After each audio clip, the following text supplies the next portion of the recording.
New York State has done a great job of making it accessible, and they offer guidance, and the Department of Ag is just really awesome and responsive. I'm not sure if everybody's had that experience, but that's been our experience. That's Vanessa Villanova, one of the co-founders of the Hemptons, an organic hemp farm in upstate New York. This is the Lancaster Farming Industrial Hemp Podcast.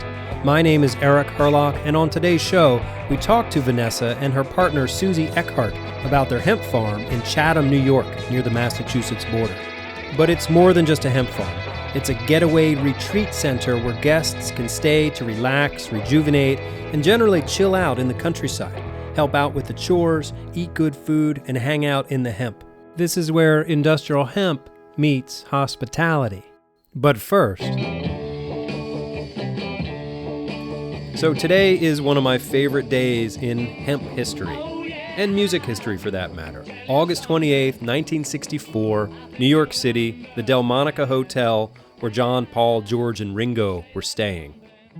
They had a visit from a folk singer from Minnesota, a guy named Bob Dylan, who proceeded to introduce the Beatles to marijuana, thereby changing the course of music forever. Apparently, under the right circumstances, THC hemp can have profound musical consequences. And so the story goes that Bob was under the impression that the Beatles had already been introduced to marijuana, mostly because of the lyrics to the song I Want to Hold Your Hand. The Beatles are singing, I can't hide, but Dylan thought they were singing, I get high, I get high. Well, I guess you can blame it on a simple twist of fate.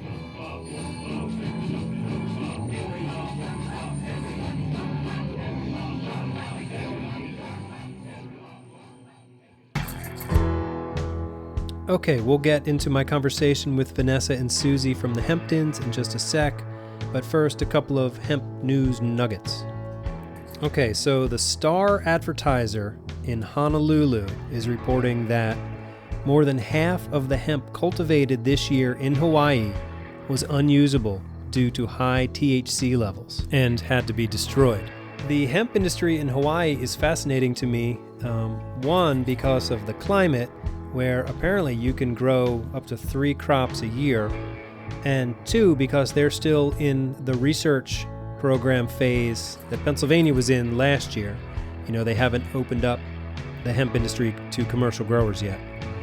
This is a fascinating story, and I'm going to try to bring you more of this Hawaiian story in future episodes. I'll try to talk to their Department of Agriculture and maybe some hemp farmers out there.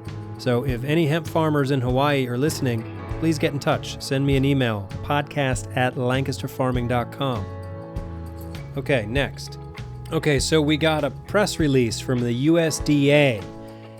Came in yesterday. The subject line is Hemp Crop Insurance Coverage Available for 2020. And I'm just going to read you parts of it here. So, Washington, August 27, 2019. Certain industrial hemp growers will be able to obtain insurance coverage under the Whole Farm Revenue Protection Program, the WFRP, for crop year 2020. USDA's Risk Management Agency, RMA, today announced coverage for hemp grown for fiber, flour, or seeds, which will be available to producers who are in areas covered by USDA-approved hemp plans or who are part of approved state or university research pilot programs. Producers can obtain WFRP coverage for hemp now if they are part of a Section 7606 state or university research pilot as authorized by the 2014 Farm Bill. Other producers cannot obtain coverage until a USDA-approved plan is in place. WFRP allows coverage of all revenue for commodities produced on a farm up to a total insured revenue of $8.5 million. It is popular for specialty crops, organic commodities, and non-traditional crops. For more information on WFRP coverage, go to farmers.gov/hemp. And I'll have that link along with other relevant links on the show page for this episode. All right, stay tuned for our trip up to the Hemptons.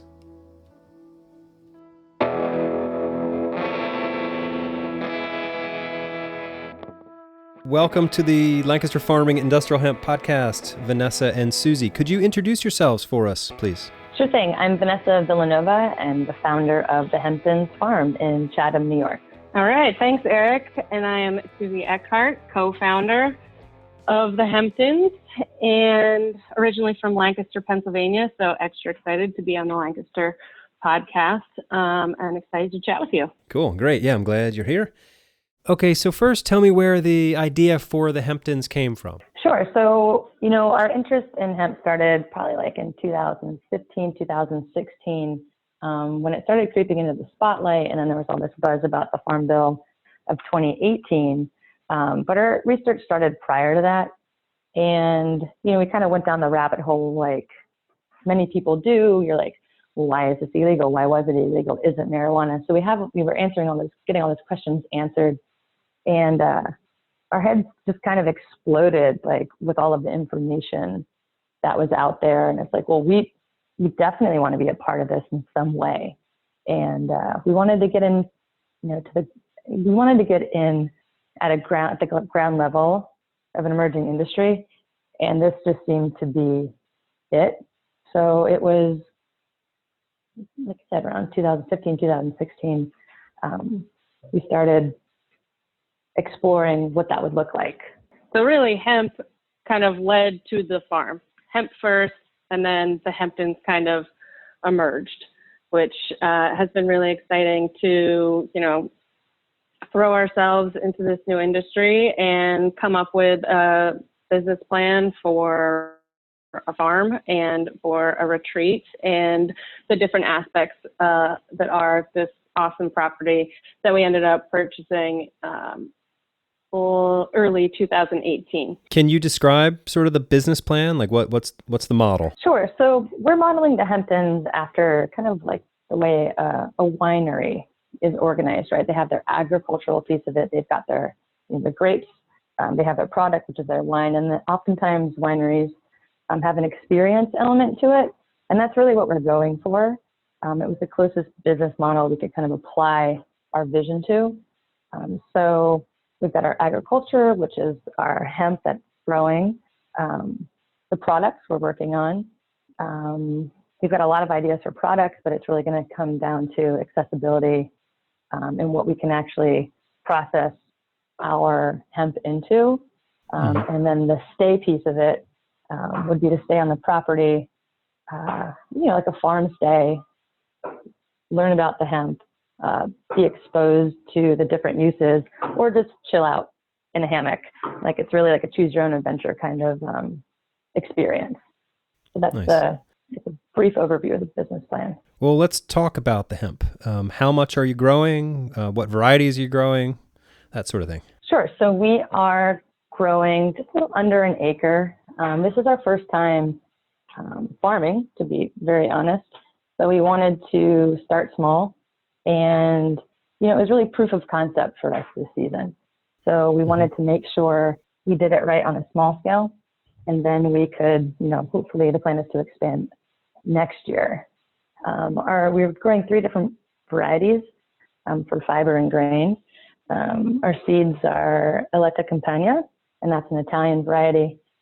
Helena, which is a Serbian variety, and then Tigra, which is from Poland. And they're all certified and stable seeds from Chiavi Seeds down in Louisville, Kentucky. All right. So this is your first year growing hemp. What was the process in New York State like to get the permit, or like what sort of, hoops did you have to jump through? Sure. So I started working on the permit last year, and there's a bit of a learning curve, and there's a lot of research done, and it was really great information to apply to the growing. Again, like I said, since we are first-time farmers. So New York State has done a great job of making it accessible, and they offer guidance, and the Department of Ag is just really awesome and responsive.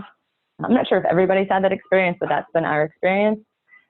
So we wrote the application, we had it reviewed by a consultant just to make sure we weren't missing anything, because we didn't want to, have it be rejected and go back and forth. And we were approved in April of this year. So we kind of had to scramble to get everything together because we wanted to get seeds in the ground this year. But overall, I'd say the process was pretty easy with the research that was put into it. Okay. And this is, again, for fiber and grain. CBD, it's a bit of there's another layer to it.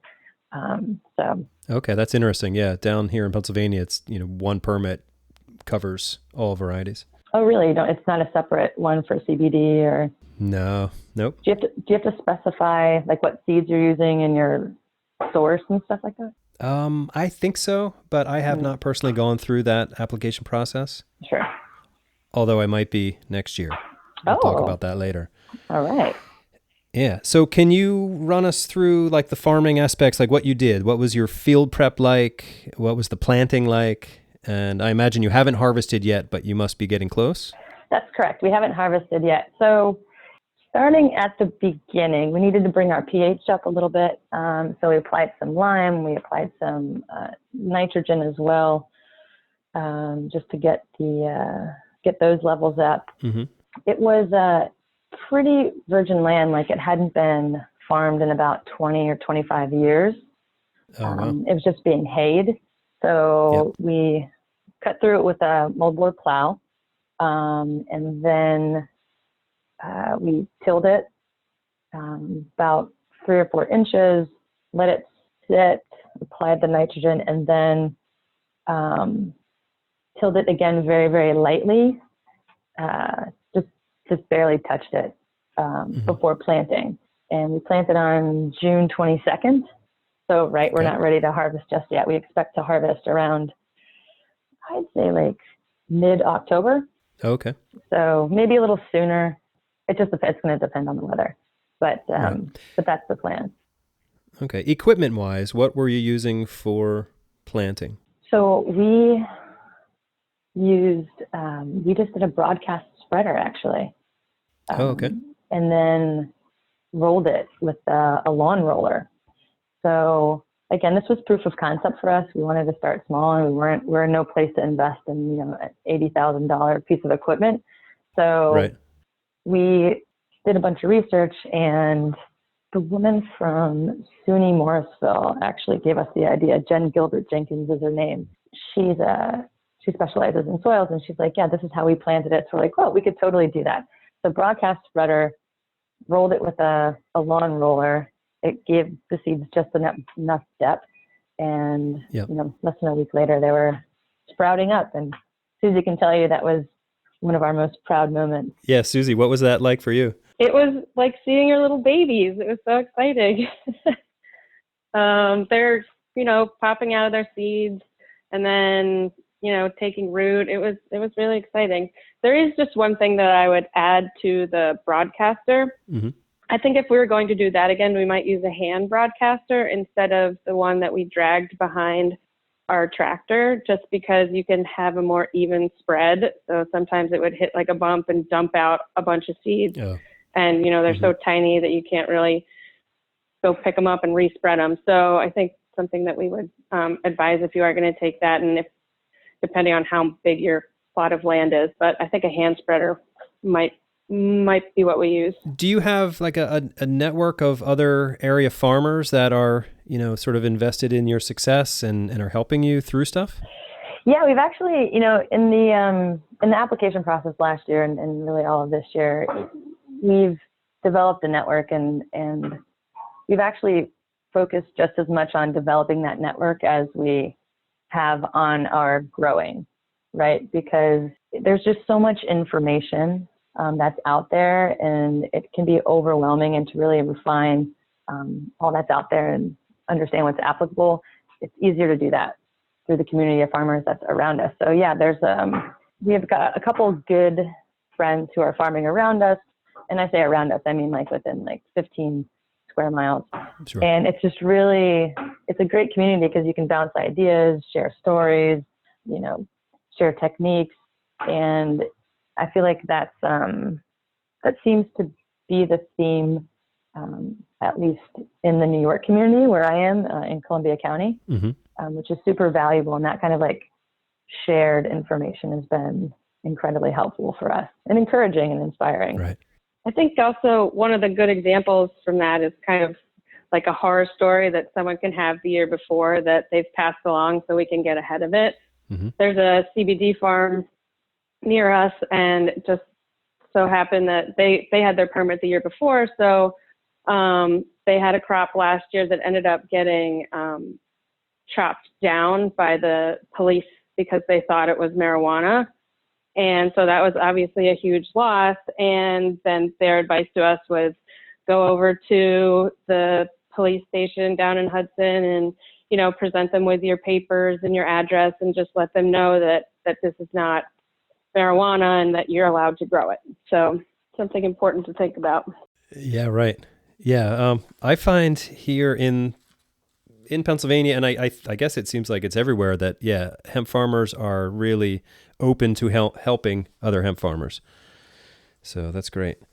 So you haven't harvested yet. You mentioned a little bit about making products, but I mean, do you have a buyer, or what's the plan for after harvest? Right. So I have been reaching out to a lot of processors. I had a email exchange with Matt from Supply Commodities, so we're hoping to connect with them, who was on your show a couple weeks back. Oh yeah, back on episode 39. But there's some local processors that we've also have information and exchange, or we've reached out to and we've had exchanges with. So right now we don't have anybody finalized, and I think a lot of it has to do with it's a little bit smaller of a crop. We're not exactly sure what the yield's going to be, and there's a lot of questions that we still need answers before there's going to be any promise of investment next year. But those are the conversations that we kind of are spaghetti at the wall approach and go down different conversations and kind of see where it fits.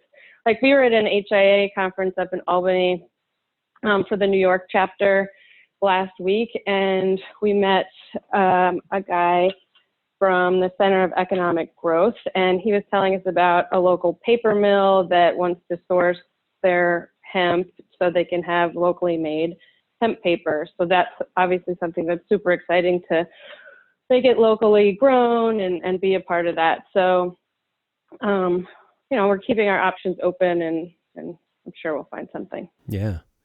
So what other kinds of challenges did you find with the hemp this year? Anything else? Any other stories? So the biggest challenge I think we've experienced this year is soil, right? So if, our planning for next year is really starting now, and I think what our big focus is going to be on is the soil health, because we can see a little bit of strain in the lower canopy of the plants, and we think it's not because of water, but pretty confident it's because of just the micronutrients. Mm-hmm. So that is a challenge in our soil. Like I said, it hasn't been planted in 20, 25 years. So we really want to fine tune that before we expand into several acres next year. Okay. So that's really that was a big challenge that we've had, and that's what we're going to focus on next year. Did you do soil tests before you planted? Yeah, we did. So really good in organic matter, good in fair and nitrogen. We actually had a bit of a potassium. I wouldn't say deficiency, but that was on the lower side. And that's one of the elements, obviously, we need to boost up a little bit. We're going to be planting cover crops this fall, so I think that's going to help balance everything out. Good. Let's change gears a little bit and talk about sort of the guests at the farm. How often do guests stay there? Is it more of a bed and breakfast situation or Airbnb, or are you specifically promoting it as a healing, rejuvenation, retreat destination? Sure. So it is kind of a choose your own adventure. If you want to stay in the studio and just relax and just have nothing to do with the farm and just be in a pretty bucolic setting, that's totally cool. If you want to roll your sleeves up, ride a tractor, throw some axes, you can do that too. If you want to, we have facilities, so if you wanted to have a more of a glamping experience or bring your trailer up, that's an option as well. So it's, like I said, it's kind of choose your own adventure. We've had the most success with like groups, so, 6 or more people. come up, and they really can just like take it over as like a compound. Cool. So that's really, and it's a neat experience. You know, we're 2 hours outside of New York City, and it's just far enough to where you feel like you're in a completely different world. Right. And it's definitely a place where people can relax and rejuvenate. And, you know, there's magic in just, you know, sitting in a hammock for an hour next to a stream. There's something that definitely revives people about it. Mm-hmm. There's also a really fun education aspect to it, just because hemp is a new industry for all of us that are in it, but out there where you're not as immersed in the education. It's fun to have these conversations with people that are like, well, what's the difference between THC and CBD and the plant, and why wasn't it grown here for so long, and just kind of taking them down that educational path so that they can then take the knowledge that they've learned at the Hemptons and pass it on so that they can kind of be ambassadors for the plant also. Right. That's great. So you get most of your guests from New York City, but I mean, I imagine you're close to Boston, relatively close to Boston and Hartford too. Do you get people from all over, or is it mostly New York City? It's mostly New York City, because that's where, you know, a lot of our network is, and but it's in and around, you know, Jersey, New York, Pennsylvania. Actually, I have some folks from Pennsylvania this weekend, so it's a bit of a spread. I mean, we're New York centric in the way, you know, the Hemptons is a play on the Hamptons, so we definitely are leaning more towards that. How do you market it? How do you promote it? Sure, a lot of it's by mouth.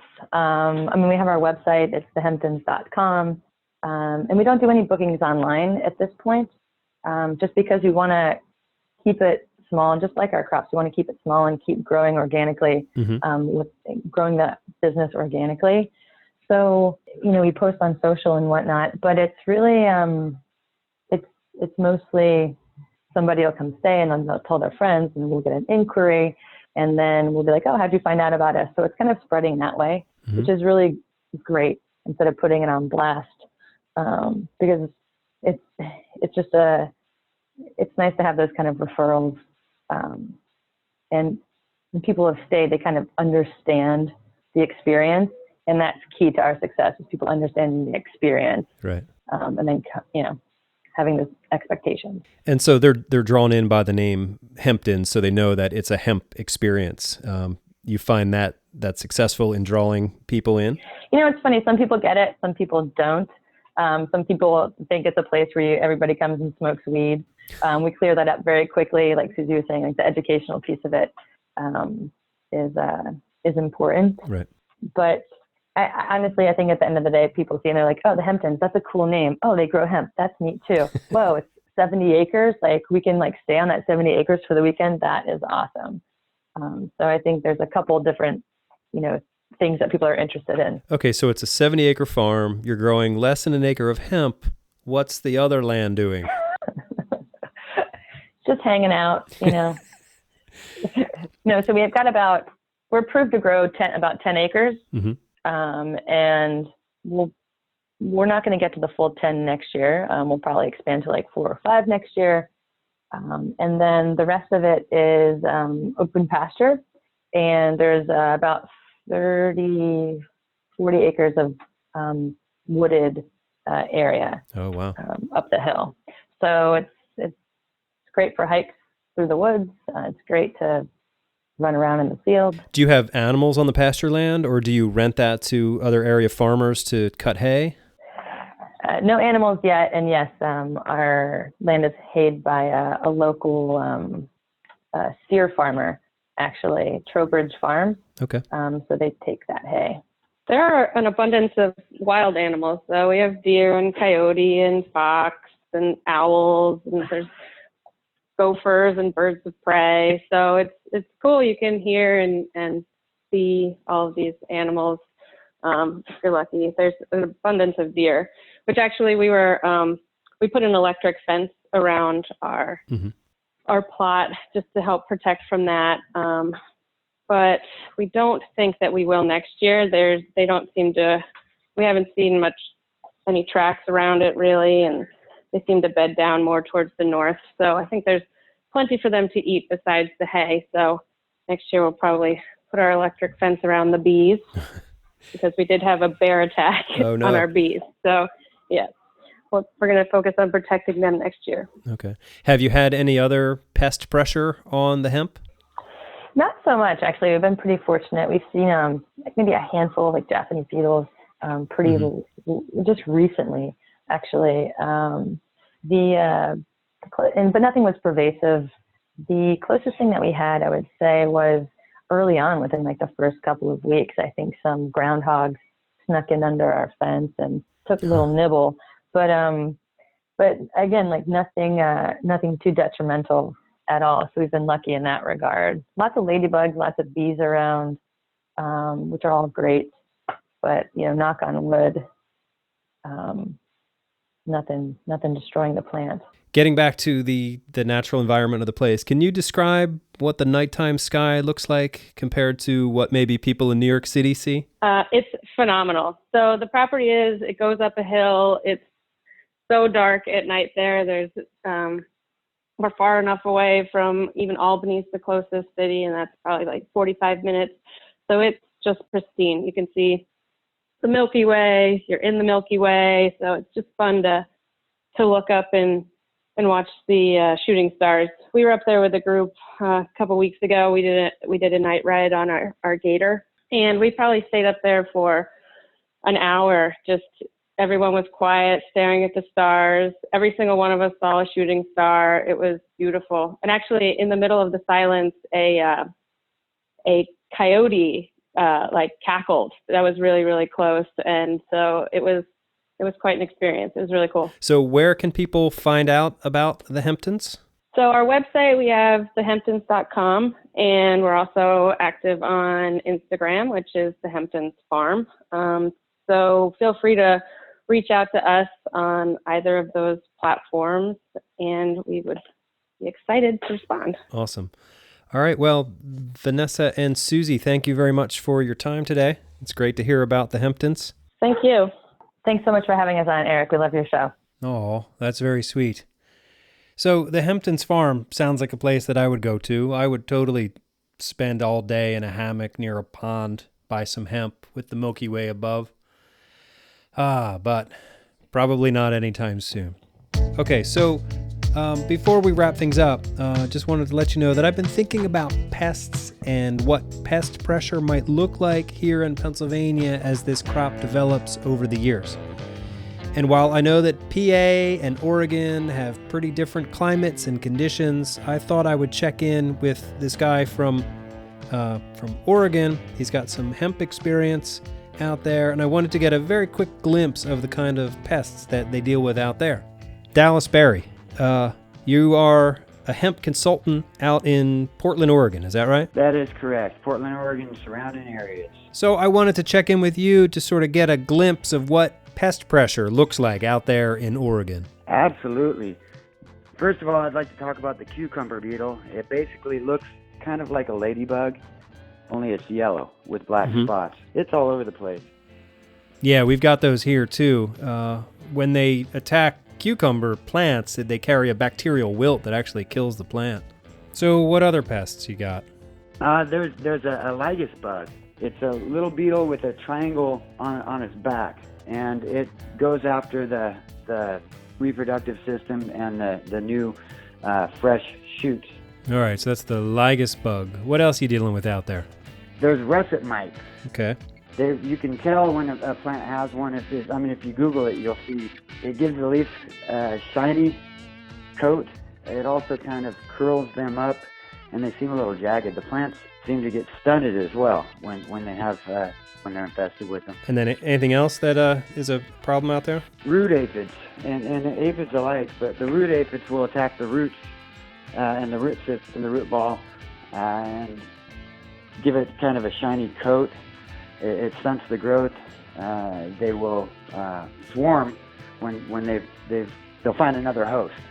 The colony, they'll swarm and underground. Yeah, they're underground, but the ones that swarm have wings. Actually, they'll come above ground and fly to another host. Yikes! All right, well, that's something to get sort of our gears turning here, sort of what the possibilities of... Keep the eyes open, yeah. All right, so thank you, Dallas Berry from Portland. I appreciate having some eyes in the fields out there. So this gets me thinking that I should schedule an interview with an entomologist and really go deep on industrial hemp pests. Okay, so look for that in a future episode.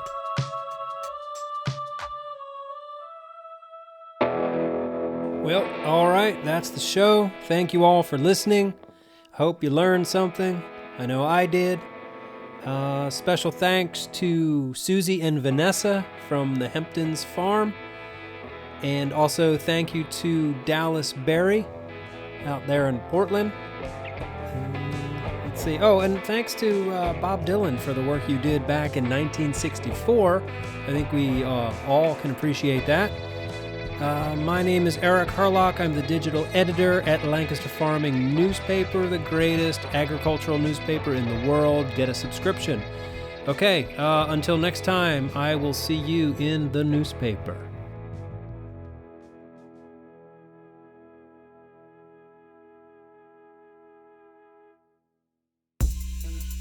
Today's show is copyright 2019 by Lancaster Farming, which is part of the LNP Media Group and Steinman Communications. Today's show was written and recorded, edited, and produced by Eric Herlock. Most of the music you heard today is courtesy of the Tin Bird Shadow, who, I might add, will be appearing at the 2019 Hemp Summit in Lancaster City on October 7th. It's a Monday. Get your tickets. Come join our live taping of the podcast. Right now on your computer, go to teampa.com/PA Hemp Summit, and you can learn more about it. All right. And the other music, of course, was the Beatles and Bob Dylan. Thank you, guys. Appreciate that. All right. That's it. Goodbye. Industrial hemp.